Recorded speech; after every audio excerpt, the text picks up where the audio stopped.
Hey you, so on this video, paying high premiums for gold and silver coins in demand. So it's going to be exactly that. So if you like what you hear slash see and you haven't done so already, please do like and subscribe. So this is going to be one I'm asked sometimes from individuals, and that's, what do I think about X coin and would I pay X price? And it's normally one of the more indesirable or in-demand coins, and somebody's backtracking and realize that they've come across one of these coins and it's going for a lot more than, say, the newer ones, depending on whether it's in a ongoing series or not. And I'm asked, what's the most I'd pay for the coin and what do I think about the coin and is it worth the extra premium? So, some of the coins I'm showing here, usually some of the coins, or most of the coins I'm asked about, it's normally something from the Queen's Beast range.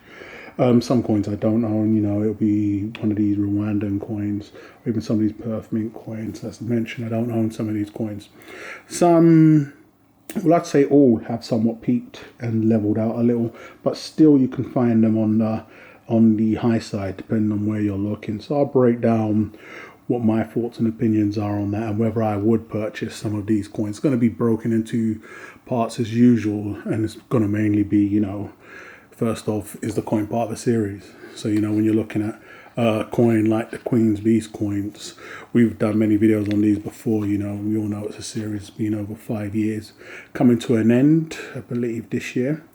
And, the earlier ones are demanding a premium, regarding these, when we're looking at the Queen's Beast coins, I think on the channel, you can go back and of the archived videos, you'd see I've done at least 4 videos. And each 4 of those videos have been, even on the coin I'm holding right here, at time of purchase, when the mint usually has had the coin up for some time, somewhat of a sell, or even had the coin up. I think the first one I'd done, it would have been something along the lines of Queen's Beast buying opportunity, and it will have the coin up. I would say from all the videos I've done, each time I put, yes, the price has gone up each time, but, if you would have purchased at the time I'd done the video, you would definitely be in the green now.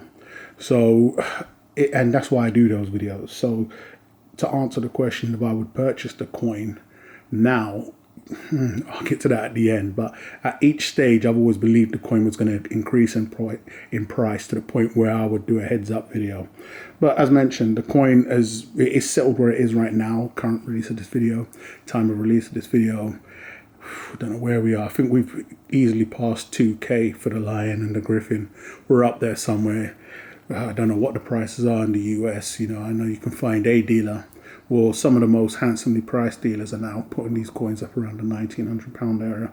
So that gives you some type of indication as to what you're looking to pay now if you're looking for these coins.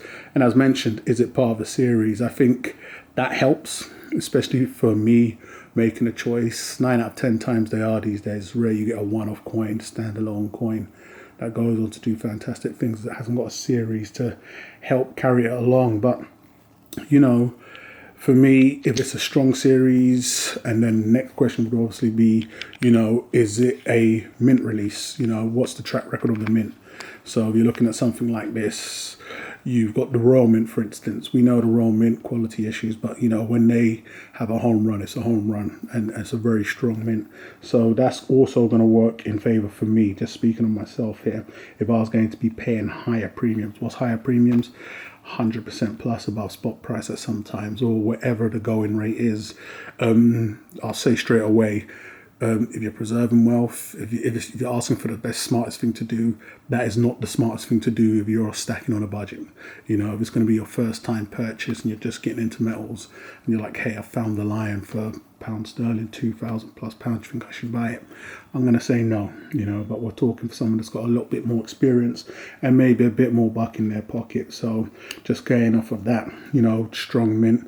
And then I would even go as far as saying, is your coin strong enough? Can it withstand the test of time i.e. if spot price was to drop right now, would its peak price or all-time high price also drop? So, if we were to dip, I don't know, 30% spot price downwards right now, would the coin also go down? Because your coins reach new highs, be it an increase in spot price or be it just lack of supply. And that's just meaning the dealers have to charge more and you can charge more because there's not much competition out there, limited supply, and then you could really just gauge the price from there. I think a lot of the coins I've been asked about fall under that category also, especially when you get some of these die variations / errors. You're in a world of your own when they're about 1K you're asking. So is it worth paying and buying these types of coins? If another thing to take into account is, can all sellers realize the asking increased price? Meaning, we all know when you go to a dealer like Akmex, they're going to be charging top dollar for the coin, and many other dealers may also do the same. They're going to see what other dealers are selling them for. That's standard procedure now. If you get this coin in, you're going to go see what the competition's selling it for, did sell it for, and do some type of price realization and then put it up. But you always know you're going to be paying top dollar with a dealer.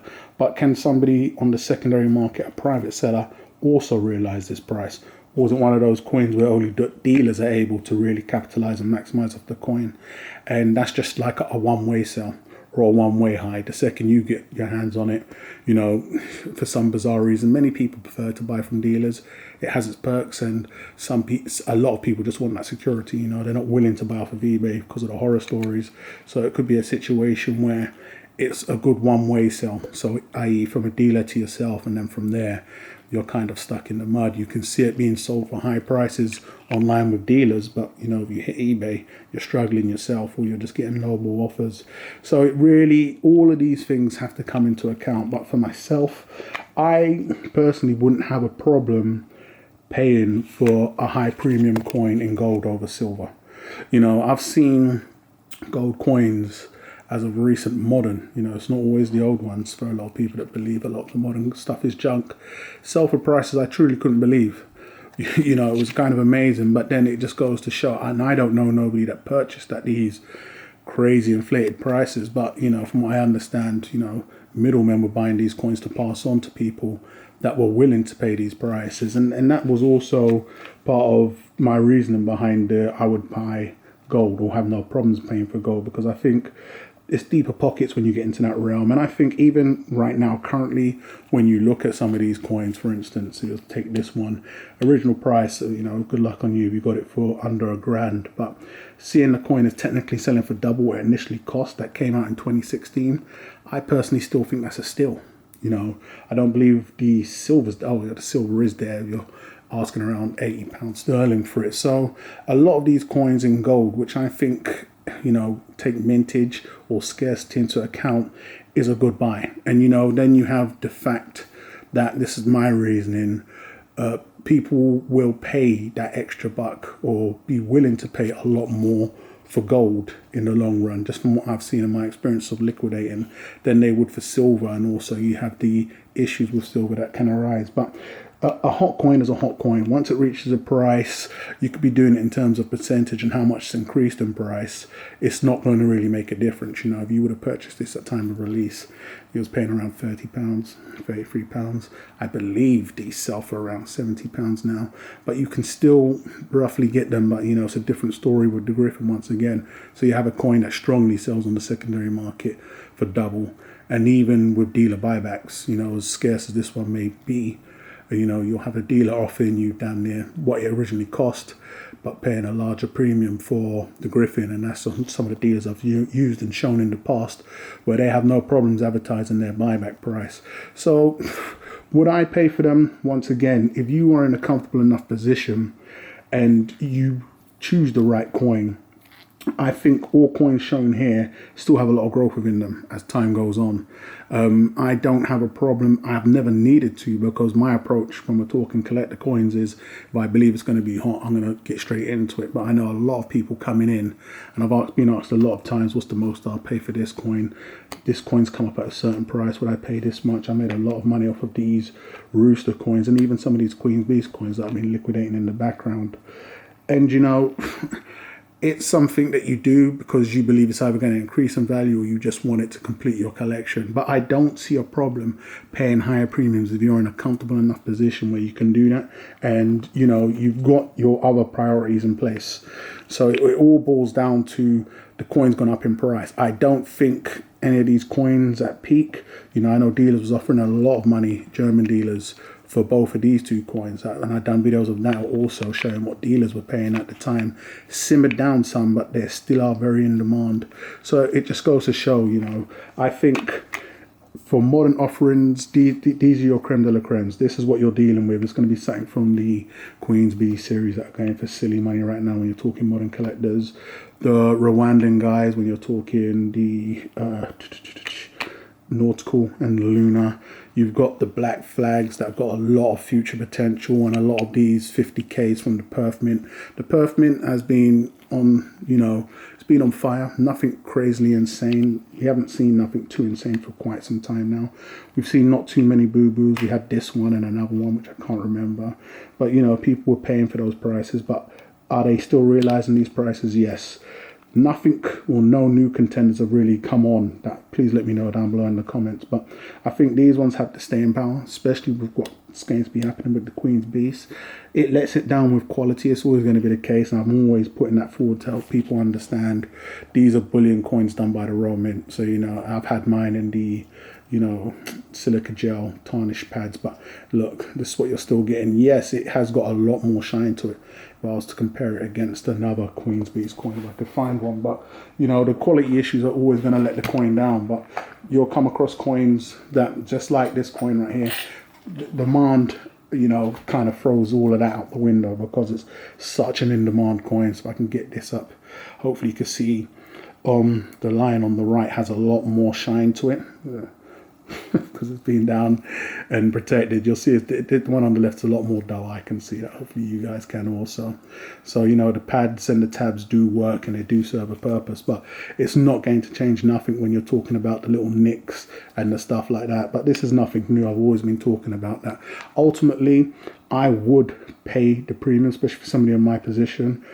Currently, even if you're looking at double at what the price was, these initially came out around £1,100, £1,000 mark. So if you're talking the Lion, the Griffin, and they've gone up to £2,000 sterling now. If I didn't have it and I wanted it, I would have no problem paying for that. If you're talking the silver, once again, it's dependent. I don't think the silver, I know the Griffin and the Lion, the two early ones, it all depends, because I've seen decent prices, and that's the thing with the silver, you can come across some decent prices. It's just about striking while it's hot. If you're talking stuff like these, graded or ungraded, I think these are always going to be a fantastic buy because of the, you know, the variation to them. If you're talking the Rwandan coins, you got the first on the series, as with some of these as well, and very strong pedigree in Europe and in America. And I've seen all of the coins I'm mentioning here, prices were available to both private and dealers. So I think if it fits under that category there where, you know, everybody can gain and see the profits and also, you know, be part of a strong series, the Mint has a good track record and the likes of a drop in spot doesn't affect your peak price, then go for it by all means. Absolutely do not be paying high premiums if you're just getting into stacking. If you're on a budget and you really, really, really want it, but, you know, I wouldn't advise it. But if you're in a comfortable enough position where you have some gold and silver already and you just want to add it to your stack, if you're in a fantastic position where money's really no object and you're thinking, hey, is this too much to pay? I haven't seen that at the moment. I know some of the proof 1 ounce gold coins, people are asking a lot more, but funnily enough, the BUs have been the better buy. So, you know, that's just my thoughts and opinions on paying high premiums for gold and silver. Have I done it? I haven't been in a position where I have had to, because I've not been that passionate about any of the coins at this point. But a lot of the in-demand past coins I was, you know, on board with, and even some of the ones that I actively chose not to. I know at some point the coin can be crazy in demand, but it's a risk I take when I pass on the coin at the time. But let me know your thoughts and opinions. Would you pay high premiums for an in-demand coin? We're not talking something that's more of a, you know, maybe not. A lot of the coins I'm showing are in demand. Do you own some of these coins and you can't see the profits because it's just not working out for you? Also, let me know that down below. So I'm going to wrap this one up, guys, but if you haven't done so already, please do like and subscribe, and I'll catch you guys on the rebound.